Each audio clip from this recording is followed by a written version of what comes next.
Today I'm going to talk about deep learning and its application.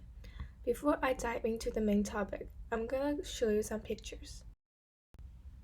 How many people have seen this before? Great, I guess most of you guys are familiar with this. It usually appears when a website is trying to tell if a user is a robot or not. By telling you choose the right image, they can prevent the case where you are some robot and might damage the website. But what exact information is this page trying to get from user? Please keep that question in mind and we will come back to this later.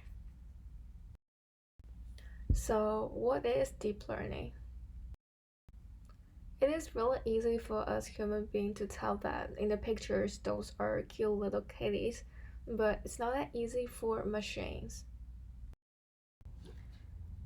The definition of deep learning is that it is an algorithm allows computational models that are composed of multiple processing layers to learn representation of the graph with multiple layers of abstraction. For example, in image processing, lower layers may identify edges, while higher layers might identify the concepts relevant to a human, such as digits or letters or faces. To be more clear, deep learning uses multiple layers as shown in this page to precisely abstract higher level features from and raw input.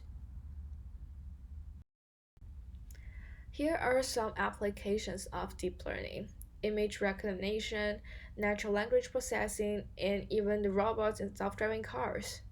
Today, I'm gonna focus mainly on one of the most important applications in deep learning. Let's say, imagine yourself facing one of these situations. Your professor just assigned you an assignment and he stated that you have to do it in printed version, but you forgot so you just handwrite everything. However, you're too lazy to just retype all the work you've done, so now you're just trying to find a converter so that you can convert your handwritten into a printed images. And that's actually one of the real applications of deep learning in image classification field. So researchers have been working on trying to find the best deep learning models for this task. And deep learning models are usually based on neural networks, which is a set of algorithms. They are designed to recognize patterns. And there are different types of neural networks. So here are some examples of different models depends on different neural networks. So the one on the left is based on deep.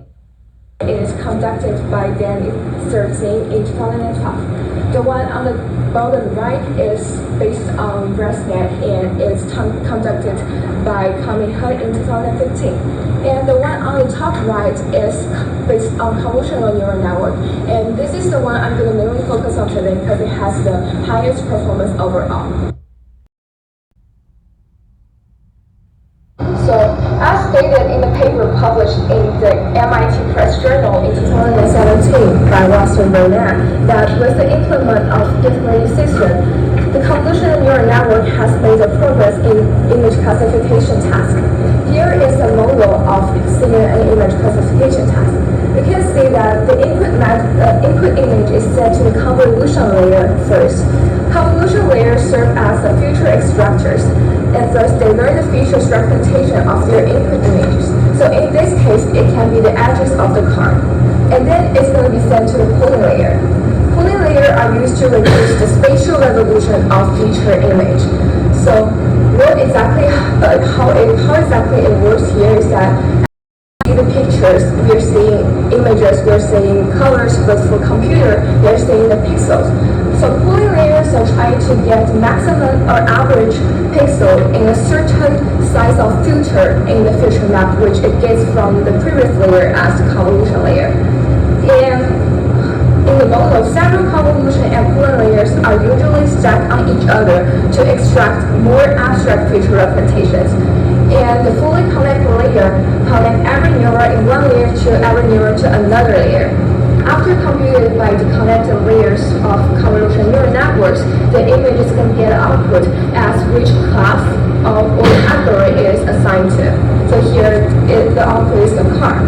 And to we want to train the data set. We want to train the machine how to do image classification. So we have to prepare some data sets. Here are some examples of specific data sets that researchers use to train the machine.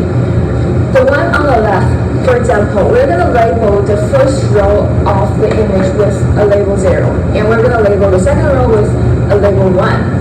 And after computing this input image with their correct corresponding labels to train the machine on this data set, the machine is able to learn how to do image classification, like categorizing the images it is getting. And now, let's go back to the question I asked here. So what exactly is the information the website is trying to get from user? It's actually collecting data for self-driving cars. So what we're doing for the website is that we're helping them to label the image with the correct label. For example, the cars, traffic lights, and stop sign. I found it very interesting that we're doing the free label and we never know this. In conclusion, I think that deep learning is one of the most powerful techniques in these days, and I believe that in the future it will have more improvement and it will have be more applied in real world. And it is really fascinating to see how data set management has contributed in this technology, and also more interesting to see that we are also part of the contribution of the data set. As I stated before, we're doing the free labors for collecting data for self-driving cars. That's all for the presentation.